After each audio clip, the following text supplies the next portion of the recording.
신명기서 8장 1절로 8절까지 말씀 제가 봉독해 올립니다. 내가 오늘 명하는 모든 명령을 너희는 지켜 행하라. 그리하면 너희가 살고 번성하고 여호와께서 너희 조상들에게 맹세하신 땅에 들어가서 그것을 차지하리라. 네 하나님 여호와께서 이 40년 동안에 내게 광야 길을 걷게 하신 것을 기억하라.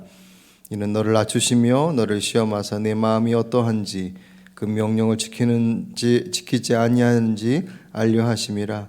너를 낮추시며 너를 줄이게 하시며 또 너도 알지 못하며 내 조상들도 알지 못하던 만나를 내게 먹이신 것은 사람이 떡으로만 사는 것이 아니요 여호와 입에서 나오는 모든 말씀으로 사는 줄을 내가 알게 하려 하심이라.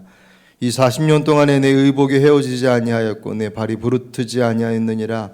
너는 사람이 그 아들을 징계함 같이 내 하나님 여호와께서 너를 징계하시는 줄을 마음에 생각하고 내 하나님 여호와의 명령을 지켜 그의 길을 따라가며 그를 경외할지니라.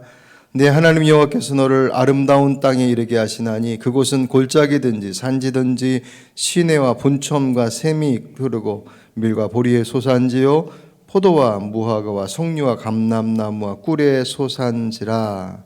이는 하나님의 말씀입니다. 네, 다 자리에 앉으십니다. 추수감사절을 앞두고 좀 무거운 한 주를 보냈습니다. 감사절을 준비하면서 이번에는 특별히 지난주에 그 감사 노트 이렇게 나눠드리면서 매일 우리 삶 속에서 감사의 제목들을 좀 감사의 일들을 찾아보자. 생전 안 해보는 건데 해보신 분들은 왜 하자고 했는지를 아마 더 잘 아실 것이고 다 동참해 보시길 바랍니다. 그렇게 감사 노트도 기록하고 또 절기 한 주 동안 특별 기도에 그냥 큐티 말씀을 본문을 가지고 설교를 하다가 이번에는 그래도 감사의 주제만을 가지고 함께 나누자 그래서 감사의 내용들만을 가지고 한 주 동안 쭉 나누는데 계속 한쪽에서는 이제 마음이 좀 걸리는 구석이 있죠. 여러분들 다 아시는 것처럼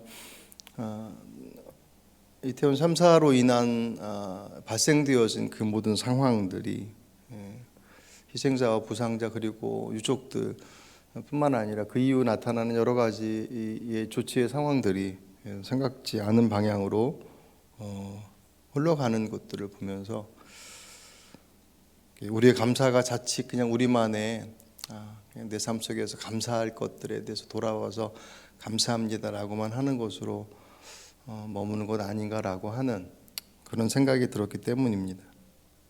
제 기억에 2014년 세월호 3사 때도 비슷했어요. 바로 그 주간이 그 부활절이 있었던 부활절을 앞둔 주간이었습니다. 바로 전날인지 그 전날인지. 그래서 그때는 지금보다 훨씬 더 사실은 충격적이었었고 아마 지금은 지난번에 그 기억들 때문에 내성이라고는 그렇지만 어쨌든 그때도 그런 비슷한 경험이 기억이 나더라고요. 그때 처음 알게 됐던 시가 박노해 시의 감사하는 죄라는 시예요. 오늘 제가 주보에 우리 그 삶으로 말씀 읽기 란에다가 그 란을 비우고 거기다가 실어놨어요. 아시는 분도 계시겠지만 여러분 그 시를 한번 꼭 보시길 바랍니다. 새벽녘 팔순의 어머니가 흐느끼신다라고 하는 구절로 시작되어지는 이 시의 내용은 그 시인의 어머니의 고백의 내용이 그대로 들어있어요. 팔순을 사시는 동안 젊어서 홀몸이 돼서 5 남매를 키우시는데 온갖 고초를 당하면서도 자식들이 잘 되는 것에 감사드리며 그렇게 살아왔던 그 삶의 끝물에 당신이 나이 80이 다 되어서 자신 안에 감추어졌던 죄가 보인다라고 그러면서 시 뒷부분에 보시면 나는 감사한 죄를 짓고 살았구나 이렇게 고백하는 내용이 나옵니다. 나는 감사한 죄를 살며 살았구나. 어떻게 보면 참 역설적인 것 같지만 이것이 하나님을 아버지로 두고 있는 여기고 있는 모시고 있는 이 마음이 아니겠나 생각이 돼요. 왜냐하면 내가 감사의 고백을 드리는 대상이 하나님이신데 그 하나님의 아버지의 마음이 그들로 인해 아파하실 것을 안다면, 모른다면야 뭐 그렇지만 내 감사를 기쁘게 받으실 분이 하나님이시기도 하지만 고통과 아픔 가운데 몸부림치고 있는 이들의 아픔을 보시는 분도 하나님이신가. 내 감사를 받으시는 그분만을 바라볼 때는 참 감사하고 고맙고 귀한데 그 하나님의 마음을 좀 보니 그 세상이 무너져 있는 모습들을 보시고 안타까워하실 그 아버지의 마음을 보게 되니 내 감사가 죄스럽구나라고 하는 그런 고백. 어찌 보면 이 팔순 노인의 고백은 남이야 뭐 어쨌든 그냥 내 삶의 풍성함, 온전함에 만족해 있는 것이 하나님 앞에서 얼마나 큰 죄가 될 수 있는지에 대한 것을 우리에게 깨우쳐 준다라고 생각이 되었습니다. 그러면서도 그럼 세상에 슬픔이 있는 한 우리는 감사할 수 없느냐 할 때 그럴 수는 없죠. 그럼 못 살죠. 살다 보면 이해할 수 없고 납득할 수 없는 일들이, 그리고 어떨 때는 정말 절망과 좌절 가운데 좀 어떻게 헤어나와야 될까 싶을 정도의 그런 깊은 절망과 좌절 가운데 들기도 하죠. 그럼에도 불구하고 살아내야 하는 것. 하박국서에서 그 살아내미의 자리 속에서의 감사의 고백을 듣게 되죠. 우리가 잘 아는 찬송에도 나와 있고 하박국서 3장 17절 비록 무화과 나무가 무성하지 못하며 포도나무에 열매가 없으며 감람나무에 수출이 없으며 밭에 먹을 것이 없으며 우리의 양이 없으며 외양간에 소가 없을지라도 나는 여호와로 말미암아 즐거워하며 나의 구원의 하나님으로 말미암아 기뻐하리로다. 아멘. 그러니까 진정한 감사의 고백은 결국 하나님의 마음을 알 때, 그리고 그 하나님을 우리가 신뢰할 때 그 안에서 가능한 것입니다. 사실 이 세상에서 고민 없이 살아가는 삶 어디 있겠습니까? 우리 아이들 그냥 앞에 있는 거 보고 즐거워하고 기뻐하고 막 그렇게 좋아만 하여도 부족할 나이인데도 불구하고 아이들 안에도 아이들이 가지고 있는 걱정거리들이 있거든요.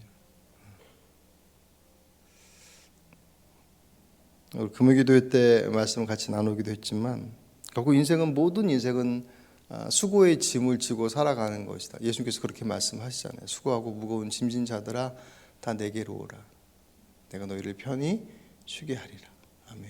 그러니까 모든 인생은 결국 그 짐의 크기만 다를 뿐이지 다 짐을 지고 가는데 그게 주님과 함께하지 않을 때 그 짐은 그냥 말 그대로 무거운 인생의 짐으로 우리 평생에 짊어지고 가야 될 것으로 우리를 억누른 것이 되지만 그분과 함께 가져와서 보니 그것이 우리에게서 짐으로서가 아닌 사명으로서 삶의 이유로서 깨닫게 해주시더라는 거죠. 그것도 나 혼자 알아서 짊어지고 하라고 하지 않으시고 잘 질 수 있는 법을 가르쳐 주시겠다고 하시고 그리고 또 우리와 동행하시겠다고 약속하시니까 그것만큼 좋은 게 어디 있겠습니까? 결정하는 거죠. 그냥 나 혼자 짊어지고 나 혼자 열심히 인생은 뭐 어차피 혼자 사는 거야. 그리고 그 무거운 젊었을 때야 뭐 혼자 짊어지든 내팽개치든 그렇게 살 수 있을 것처럼 보여져도 시간이 지나면 지날수록 그 짐의 무게가 점점 더 무거워지죠. 그분 앞에 있을 때 그 짐이 아닌 물론 사명이라고 가볍겠습니까? 하지만 그것이 더 이상 짐으로서가 아니라 내 삶의 나의 존재의 가치를 짐 때문에 난 못 살겠어라고 하는 인생과 다르게 그 짐이 나의 가치를 알게 해주고 나를 더 소중한 존재로서 만들어줄 수 있다라고 하는 주님과 함께 그 일들을 잘 그런 데 있어서 그 삶에 있어서 감사는 대단히 중요한 역할을 하는 것을 봅니다. 지난 주간 감사에 대한 내용들을 쭉 보면서 진정한 감사는 결국 좋은 환경에서 주어지는 어떤 삶의 변화들. 그래서 정말 감사합니다라고 할 만한 말들이 생각지도 않는데 툭 튀어나올 정도로 그렇게 좋은 환경 속에서 주어지는 것에 대한 반응이 아니라 그것도 해야 되겠지만 진정한 감사는, 그리고 진정한 행복한 삶에서의 감사는 우리의 그 삶의 자리 속에서 감사의 제목을 찾아낼 수 있는 거예요. 왜냐하면 그렇지 않으면 우리는 그냥 그 환경에 휘둘릴 수밖에 없으니까. 그러니까 의외가 아니죠. 사실은 참 약해요. 그러니까 이번에도 그 참사가 있고 난 이후에 직간접적으로 관련되어져 있는 분뿐만 아니라 그 상황들을 지켜보고 있는 사람들 안에, 요새 이제 트라우마라는 얘기를 많이 하잖아요.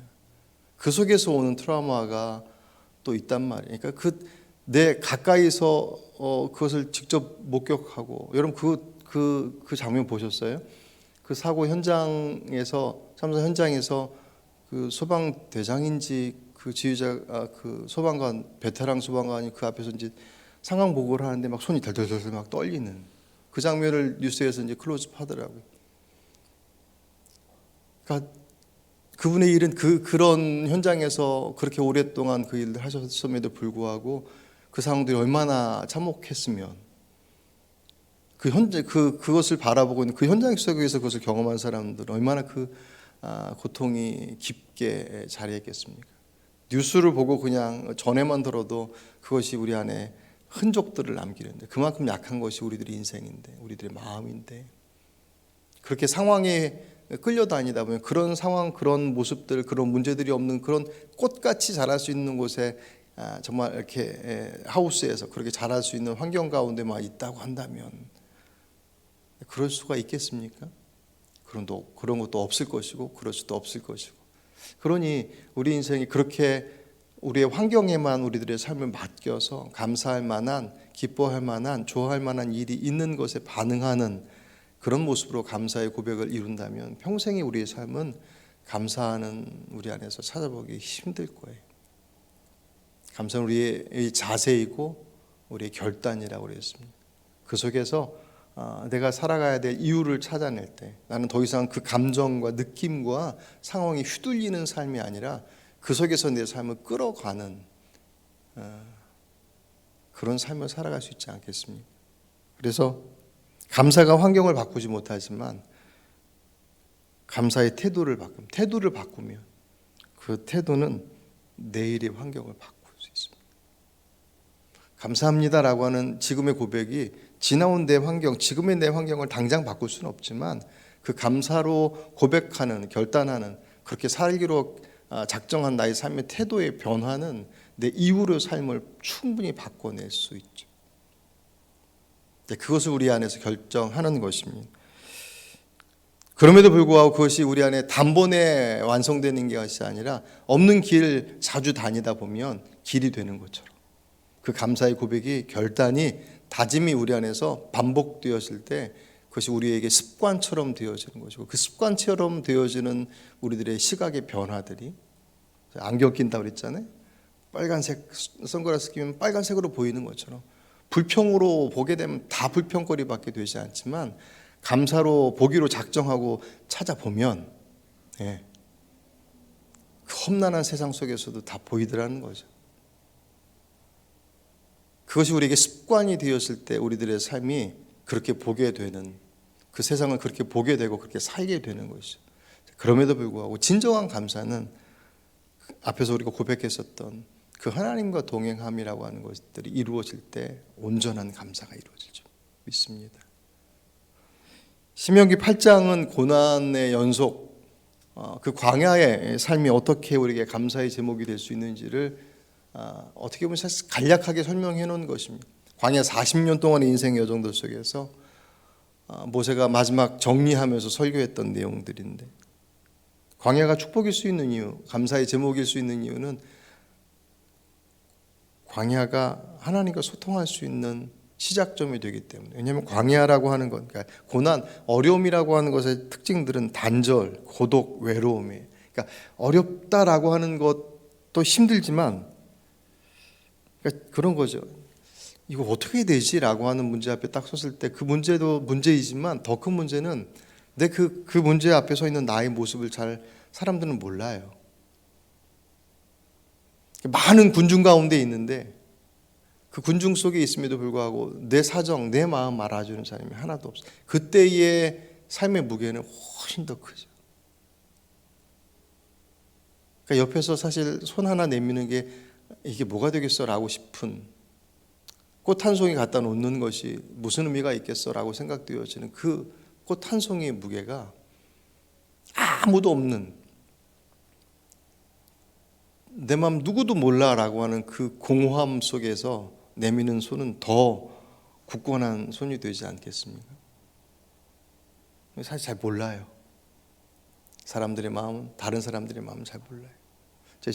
지난달 저희 목회자 세미나에 가서 그 죽음에 관련되어진 이야기를 하면서 큰 사고로 아들을 잃은 어느 어머니에게 이제 장례식장에 와서 이제 조문을 할 거 아니에요.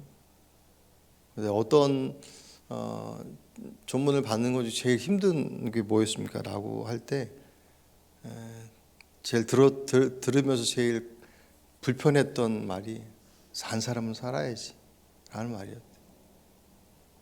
근데 사실 우리 그런 말 사실 그렇게 어렵지 않게 쓰잖아요. 위로하는 말로 사용하는 것이고, 그러니까 진짜 위로가 됐으면 하는 말이고, 죽어서 떠난 아들이 어떻게 할 수 없지만 산 사람은 살아야지 라고 하는 그 말이 위로가 되었으면 하면 던지는 말이지만 정작 그에게는 위로가 되지 않죠. 그냥 가서 아무 말 하지 않고 옆에 가서 손을 잡아주고 있든가 그냥 같이 울든가 그렇게 해주는 것이 오히려 그 고통 속에 있는 이들에게 힘이 될 수 있는 그런 얘기를 하시더라고요. 모르죠. 그 아무도 내 마음을 모르고 내 상황을 모른다라고 하는 그 상황이, 그래서 사실은 하나님을 볼 수 있는 시작점이 되었습니다. 거꾸로 얘기하면 좀 살만하면 잘 안 봐요. 그러니까 우리 신앙이 주님과 인격적 관계 속에서 깊어지지 않으면, 그 깊어짐 속에서 교류가 계속 끈끈하게 이어지지 않으면 우리는 문제가 있을 때만 그분을 찾는 버릇으로 자꾸 신앙이 이렇게 협소화되어집니다. 그래서 어쩌면 우리에게 그런 우리의 삶을 막 흔드시는 자리로 우리를 이렇게 미시는지도 몰라요. 그러실 공산이 커요. 왜냐면 잘 못 들으니까, 얘기해줘도 잘 못 들으니까. 근데 그렇게 가면 안 되는 것을 주님께서 너무나도 잘 아시기 때문에 한번 흔들어 주시는 거죠. 그 길이 주님 앞에 설 수 있는 시작점이 되었습니다. 여러분 삶도 한번 돌아보시길 바랍니다. 저도 그렇습니다. 이 말씀을 준비하면서 제일 힘들 때, 제일 어려울 때가, 사실은 그때가 제일 어려울 때라고 하는 상황들은 누구도 내 마음과 내 상황들을 잘 몰라줄 때예요. 그러면 그걸 누가 알아주겠는가 할 때 결국 신앙인은 하나님 앞에 서게 되더라는 거예요. 그렇다고 그분이 당장 무슨 말씀을 툭 하고 던져주시는 것도 아님에도 불구하고 그분 앞에 서는 것, 그것이 우리에게 있어서 사실은 아주 중요한 첫 발자국이 되었죠. 그래서 광야의 시간, 고통의 시간, 어려움의 자리들은 하나님과의 소통을 시작할 수 있는 자리가 되어지기 때문에 감사의 제목이 될 수 있고, 또 하나는 그 특별히 어려움의 자리들은 하나님의 특별한 공급하심이 있어요. 오늘 3절 말씀에 보시면 그 고난의 여정의 첫 번째 모습이 너를 낮추심이에요. 이 어려울 때의 특징 중에 하나는 자존심을 확 구겨 놓으시거든요.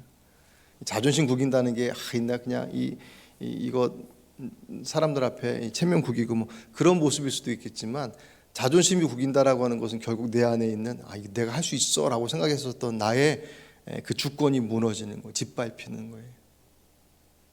안 되는구나. 이게 하나님 앞에서 이렇게 수그러들면 괜찮은데 사람들 앞에 구겨지는 게 사실은 못 견디는 거잖아요. 주님께서 그 과정을 통해서 우리 안에 우리의 자존심을 때로는 밟으시다라는 거죠. 네 마음대로 되는 거 아니야. 그것이 사람의 관계가 됐던, 자신했던, 건강이 됐던, 뭐가 됐던. 주중에 어제 그저께 여기 저희 지방의 목사님 중에 한 분이 이 심장계통 수술을, 큰 수술을 하셨어요. 수술을 5시간 정도 하셨대요. 그 목사님이요, 우리 여기 세인천 지방의 42개 교회 중에서 제일 운동을 잘 하시고 많이 하시고 좋아하시는 분이에요. 근데 갑자기 쓰러지시고 막 그 증상이 나타나. 이전부터 증상은 나타났죠. 근데 대수롭지 않게 여기고 갔다가 이제 어쨌든 그렇게 갑자기 쓰러지고 난 이후에 이제 절차를 받아 수술대 갔는데 수술을 하려고 의사 선생님이 이 개복을 하고 봤더니 훨씬 더 심각하더래. 관상동맥은 다 막혀 있고 심장의 한 부분은 아예 작동을 안 하고 있었고 그렇게 운동을 열심히 잘하셨던 분인데.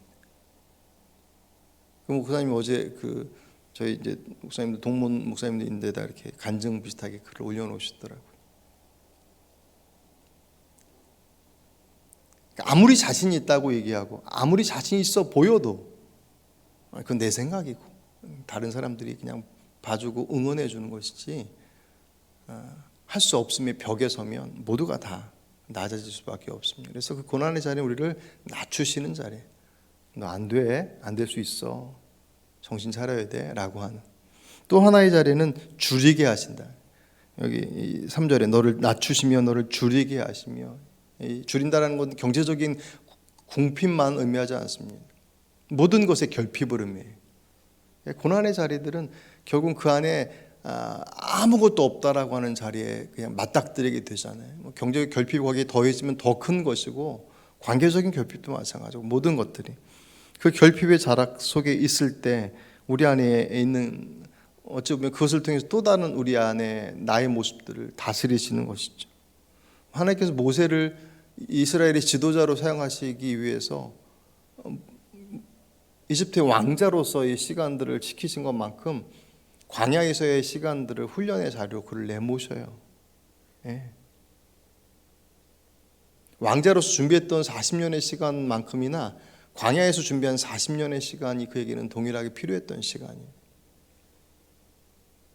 그에게 낮아지고 줄이고 궁핍하고 결핍한 시간들이 그들에게 있을 때 그제서야 바로 그분을 바라볼 수 있기 때문에. 하지만 그 자리는 줄이고 궁핍하고 결핍만 있는 것이 아니라 하나님의 특별한 공급이 있어요. 오늘 3절을 같이 한번 읽어보실까요? 3절 앞에 3절을 좀 띄워주시죠. 앞에 보실까요? 예, 고개를 드시고 앞에를 보시겠습니다. 공독하십니다. 너를 낮추시며 너를 줄이게 하시며 또 너도 알지 못하며 내 조상들도 알지 못하던 만나를 내게 먹이신 것은 사람이 떡으로만 사는 것이 아니요 여호와 입에서 나오는 모든 말씀으로 사는 줄을 내가 알게 하려 하심이라. 아멘. 너도 알지 못하며 내 조상도 알지 못했던 만나를 먹게 하신 하나님. 그리고 4절에서 보시면 40년 동안에 내 의복이 헤어지지 아니하고 내 발이 부르트지 아니하였느니라. 아멘. 특별한 은혜가, 그러니까 어려우면 사실 어떻게 보면 이것을 특별하다고 얘기할 수 있겠지만 어렵고 낮은 자리로 들어가 있으니까 아무것도 의지할 것 없는 상황에서 주어진 것이기 때문에 더욱더 특별하게 사실 여겨질 수 있어요. 하나님께서 매일 그들에게 만나로 주셨다라고 하는 거, 아침, 점심, 저녁, 아무렇지 않을 때 먹었던 아침, 점심, 저녁과 아무것도 얻을 수 있는 것이 없었던 상황 속에서 자신의 노력도 없이 그냥 하늘에서 매일 아침만 나가면 저 광야에 확 뿌려져 있는 것을 마음대로 거두어서 그 하루는 먹을 수 있게끔. 그죠? 그 고난의 자리들 속에서 주어지는 것은 특별한 하나님의 은혜가 분명히 있습니다. 요셉이 억울하게 그 감옥살이 하면서도 불구하고 그는 그 감옥 생활하는데도 불구하고 그는 그것 때문에 트라우마와 그 억울함 속에 몸부림치지 않았어요. 특별히 그 안에서 그를 뭐라고 표현하냐면 그는 형통한 사람이라고 했어요. 하나님께서 공급하시고 책임져 주시는 그 은혜가 그 안에서 그를 그 외적인 것으로부터 그를 짓누름에도 불구하고 그 짓누름이 그를 상책이 내지 못했습니다. 요셉에게 바로 그 은혜가 있었기에 그 모든 것들을 감내해낼 수 있는 그 과정들을 다 이겨냈다고 생각이 되었습니다. 신앙생활하지 않고 하나님 믿지 않는 것은 말하거니와 하나님 믿고 있음에도 불구하고 우리가 이 여정 속에서 어떤 문제로 인한 상처가 많은 이유는 그 고난의 여정이 앞에서 봤던 것처럼 우리를 낮추시고 줄이게 하시고 궁핍케 하시는 그 결핍과 그 아픔의 자리들을 경험하기만 하고 하나님의 특별한 은혜를 공급받지 못하기 때문 아니겠습니까? 그럼 누구는 특별한 은혜를 공급하시고 누구는 안 주시겠느냐? 그렇지 않으시겠죠. 결국 이것은 그 궁핍의 자리 속에서 그분만을 바라봐야 할 그 첫 발걸음들을 내딛지 못한다면 공급해 주시는 것 또한 사실은 공급을 해 주셔도 잘 모르더란 말이죠. 사람이라는 게 우리 누가복음 17장에서 나병 환자들도 고침을 받았는데 주님께로 감사하러 그 인사 한마디 하러 오지 못하는 게 사람의 모습이에요. 그들이 정말 특별하게 못나서 못되고 인사성이 없어서 그러고 그냥 돌아간 것이 아니라 사람이 그렇다고요. 주님 앞에 감사의 자리를 차별하셔서 우리를 외면하시는 것이 아니라 공급해 주셔도 그분의 모습들을 바라보지 않으면 우리 안에 부어주신 것들이 은혜인지를 잘 모르죠. 그러니 그 다음에 그분으로 인도하심 가운데 들어가는 길들은 소원한 일이 되어질 수밖에 없습니다. 고난의 여정이 가장 감사의 대목이 되는 것은 결국은 그 자리가 다른 것들을 보지 않고 그분만을 보게 되기 때문에 그래요. 이게 참 역설이에요. 성경은 그런 역설을 대단히 많이 강조하고 있습니다. 죽어야만 사는 거예요.